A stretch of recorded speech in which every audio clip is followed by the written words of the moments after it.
Dalawang foreign coaches ang matunog na posibleng pumalit sa binakanting posisyon o pwesto ni Coach Chot Reyes dito po sa Gilas, Pilipinas. Tutukan po natin yan at ang kanilang mga kalagayan sa kasalukuyang sitwasyon.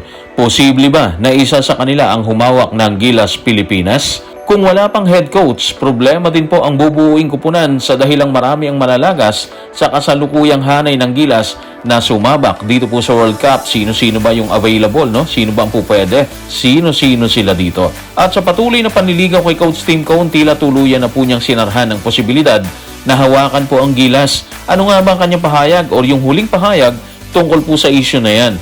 Pero bago yan, hihingi po tayo ng isang subscription sa lahat ng dumadaan sa ating munting channel kung nagugustuhan niyo po yung ating palabas. Kung medyo mahirap po ang subscription, siguro kahit isang like or isang share na lang po yan, okay na po ako doon. Maraming salamat po. Habang hindi pa po natatapos ang FIBA Basketball World Cup, naglabas ang FIBA ng ranking para sa 32 bansa. Saan nga ba nakapwesto ang Pilipinas? Base nga po sa inilabas ng FIBA, umakyat po sa ika-24 na pwesto ang Pilipinas sa 32 bansang nagbabakbakan sa World Cup. Mas komportableng posisyon kumpara po nung magtapos ang World Cup noong 2019 kung saan nakaposisyon po tayo sa ika-32, hindi po ba? Sa kabila po yan ang masalimuot na tinahak ng Gilas Pilipinas bago at habang naglalaro po sila dyan. Not bad, sabi nga po nila, di ba? Considering na isa lang ang ating naitalang panalo. Ando na po tayo, isa lang ang panalo. Pero kung si Dwight Ramos ang tatanungin natin, ano ang hiniling niya sa World Cup para sa Gilas, Pilipinas? Ito po ang sinabi ni Dwight Ramos sa report ng Spin. Yun lang ang hiniling ko eh. Umasa akong makakuha kami ng kahit isa. Masaya ako na nakakuha tayo ng kahit isa. So kung tatanungin po natin si Dwight Ramos, bakit isa lang yung wish niya, di ba? Siguro ito yung magiging sagot niya dyan kasi sobrang titikas po ng mga kalaban sa World Cup. Hindi po biro kalaban eh at nakita po natin yan. Okay, sabihin na natin na nakadikit or nakakadikit ang Gilas, yung tipong kaya talagang ipanalo yung bakbakan.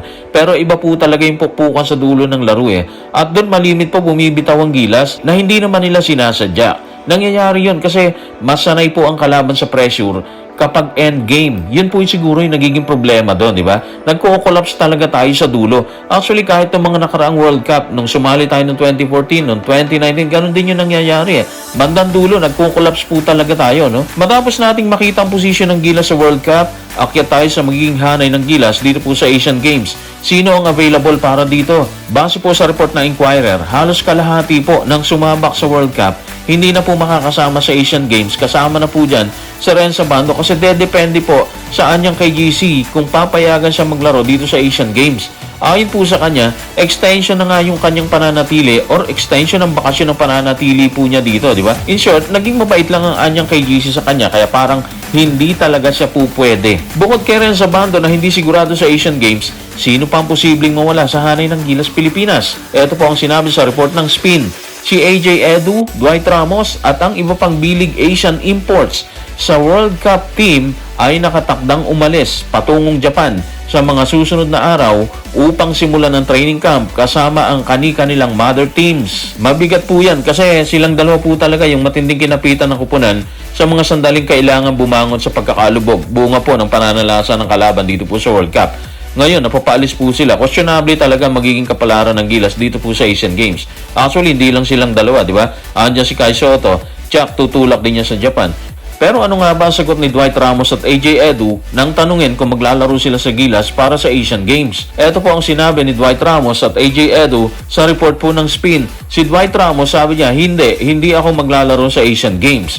So, kumpirmado si Dwight Ramos, sinabi niya na yan na hindi talaga siya makapaglalaro dito sa Asian Games. Well, etong si AJ Edu, eto yung sinabi niya, pupunta ako sa Japan para simulan ang aking professional career kasama ang Toyama Grouses. Tingnan natin, pupunta ako sa Japan so tingnan na lang natin. Kumpirmado po na wala si Dwight Ramos. Si AJ Edu, hindi rin po sigurado pero malamang sa malamang, wala na rin po siya dyan.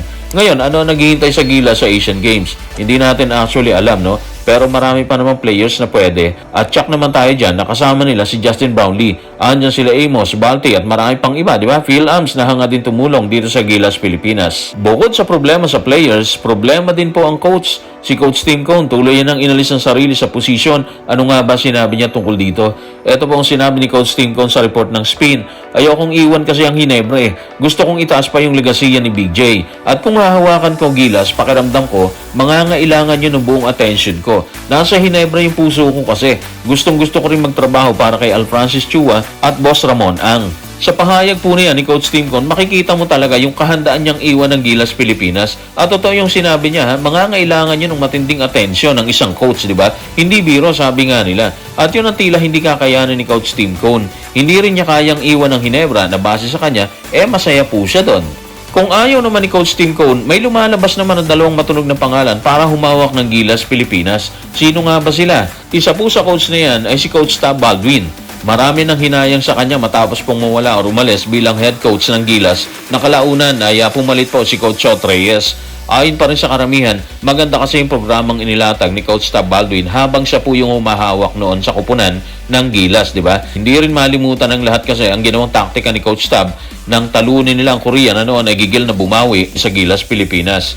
Sa ngayon, wala pang inilalabas na pahayag ang kampo ng SBP kung ipapalit nila si Coach Tab bilang head coach ng Gilas matapos po itong bakantehin ni Coach Chot Reyes. Sa panig naman ni Coach Tab, inaasahan naman natin na hindi siya magbibigay talaga ng anumang pahayag tungkol dyan. Kung si Coach Tab Baldwin ang isa sa dalawang coaches na napipisil, sino ang isa pa na sinasabing posibleng humawak dito po sa Gilas? Ito po ang report ng Spin.ph. Si Coach Brian Gurjian na isa sa mga pangalan na iminumungkahi ng mga tagahanga ng Gilas Pilipinas na kunin ng pambansang kupunan kasunod ng desisyon ni Coach Chot Reyes na bumaba sa posisyon kasunod din ng isang malungkot na kampanya sa FIBA World Cup. So yan po yung sinasabi sa report ng Spin na kung pagbabasehan po natin, gusto rin po ng fans si Brian Gurjian, si Coach Brian Gurjian ng Australia, di ba?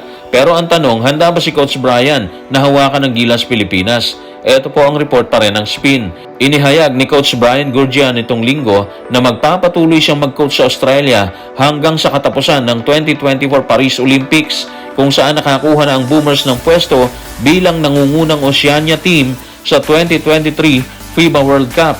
So base sa lumabas na ulat mula sa Spin.ph, hindi po available si Coach Brian Gurjian na pangunahan ng Gilas Pilipinas sa mga susunod na torneo. Dedikado kasi siya nagabayan ng Australia sa Paris Olympics ngayong 2024 kahit marami po yung naghahangad na makuha yung serbisyo niya para sa Gilas Pilipinas. Ano nga ba ang kanyang pahayag tungkol sa issue na yan? Or ano ang pahayag ni Coach Brian tungkol sa issue na to? Tignan po natin ang sinabi ni Coach Brian sa report ng Spin. 100% naghahanda ako para sa Paris Olympics. So yan po yung pahayag ni Coach Brian Gurjian. Kumpirmado na hindi pa po niya po pwedeng tanggapin kung meron mang alok ang SBP o ang pamunuan ng Gilas Pilipinas na maging head coach ng nasabing kupunan. Sa ngayon, wala pa pong malinaw na kasagutan ng SBP rin kung sino ba talagang posibleng humawak sa Gilas habang papalapit po ang Asian Games. Isa lang ang nakikita po nating malinaw po dito, di ba? Yon ay wala pong iba kung hindi ang mahirap na trabaho at pagbuo ng kupunan ang naghihintay sa papasok na head coach. So guys, maraming salamat.